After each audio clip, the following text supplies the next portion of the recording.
Baik, Assalamualaikum warahmatullahi wabarakatuh. Alhamdulillahirabbil alamin. Allahumma sholli ala sayyidina Muhammad wa ala sayyidina Muhammad.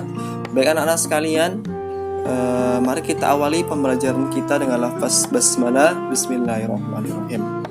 Alhamdulillahirabbil alamin. Syukur pada pagi hari ini Allah Tuhan kita dalam sehat walafiat. Salam yang selalu kita kirimkan kepada Nabi besar kita Muhammad sallallahu alaihi wasallam. Allahumma sholli ala sayyidina Muhammad wa ala sayyidina Muhammad. Baik anak-anak sekalian, untuk pembelajaran pada minggu ini kita akan masuk ke bab 6, yaitu pertumbuhan ilmu pengetahuan pada masa Umayyah. Kalian bisa lihat di layar ini, atau mungkin kalau mau menyimak di bab 6 itu halaman 42 di LKS ya, halaman 42 di LKS. Baik, kita langsung saja. Di sini ada peta konsepnya ya. Yang paling atas adalah pertumbuhan ilmu pengetahuan pada masa Umayyah. Kemudian di bawahnya Daulah Umayyah di Damaskus, Daulah Umayyah di Andalusia, perkembangan ilmu pengetahuan dan pertumbuhan kebudayaan.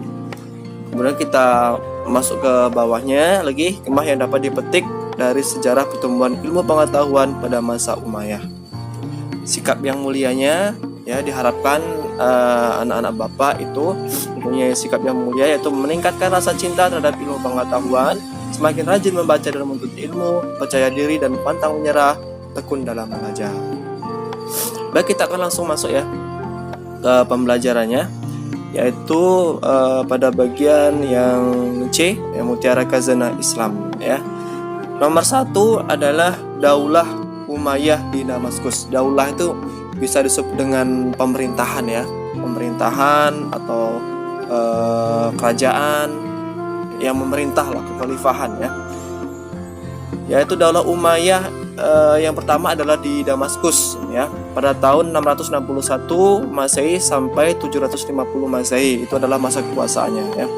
Daulah Umayyah berdiri selama 90 tahun ya, dari tahun 40 sampai 132 Hijriah atau 661 Masehi sampai 750 Masehi.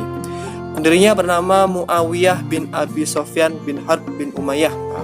Jadi Muawiyah ini adalah salah satu sahabat Rasul ya, yang pada saat itu sahabat Rasul ya, yang kemudian menggantikan pemerintahan dari Ali bin Abi Thalib. Daulah Umayyah menjadikan Damaskus sebagai pusat pemerintahannya. Nah, kalian pasti tahu bahwa saat ini Damaskus menjadi ibu kota negara Suriah. Sebagai pendiri Daulah Umayyah, Muawiyah bin Abi Sofyan sekaligus menjadi khalifah pertama. Adapun secara lengkap para khalifah Bani Umayyah sebagai berikut. Jadi setelah Rasulullah, pemerintahnya kan di Khulafaur Rasyidin ya.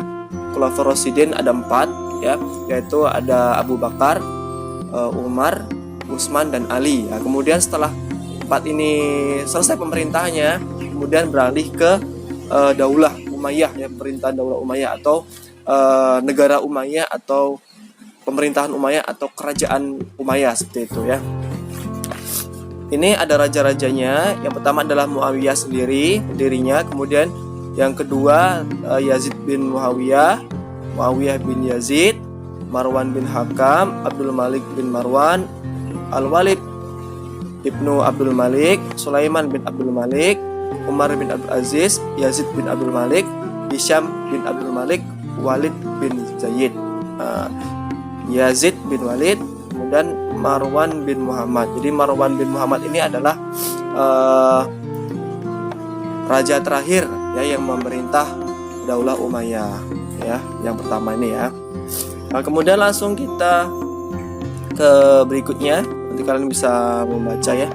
Nah, ini kita lihat ada kemajuan dalam bidang pemerintahan ilmu pengetahuan juga dikembangkan pada masa itu.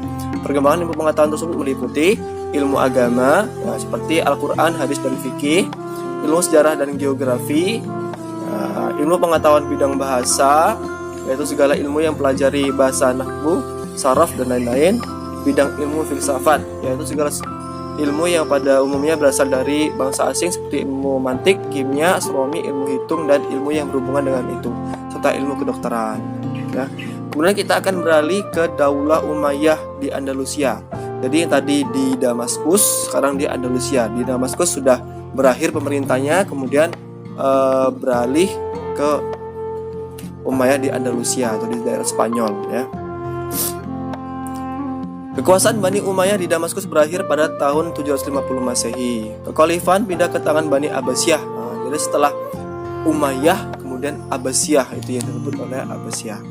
Ya. Namun salah satu penerus Bani Umayyah yang bernama Abdurrahman Ad-Dakil dapat meloloskan diri pada tahun 755 Masehi. Ia dapat lolos dari kejaran pasukan Bani Abbasiyah dan masuk ke Andalusia Spanyol. Di Spanyol sebagian besar umat Islam di sana masih setia dengan Bani Umayyah. Ia kemudian mendirikan pemerintahan sendiri dan mengangkat dirinya sebagai amir atau pemimpin dengan pusat kekuasaan di Cordoba. Jadi sekarang ini masih ada ya peninggalan kerajaan dari Bani Umayyah II atau yang di Andalusia ini. Kalian bisa search, bisa cari di Google, itu kerajaan Andalusia atau Alhambra, namanya Istana Alhambra, istana yang kemerah-merahan. Ya, itu ada peninggalan sangat indah sekali. Silahkan cari di Google, sekarang pun boleh ya. Ketik saja di situ kerajaan Bani Umayyah di Andalusia ya, atau kerajaan Alhambra. Itu ya. Adapun amir-amir Bani Umayyah yang memerintah di Andalusia Spanyol sebagai berikut. Jadi Spanyol dulu daerah Islam. Ya.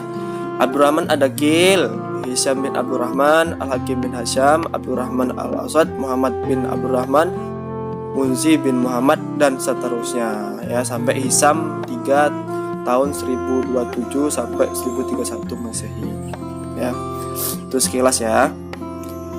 Kemudian kita lihat perkembangan ilmu pengetahuan pada masa Daulah Umayyah 1 dan 2 ya.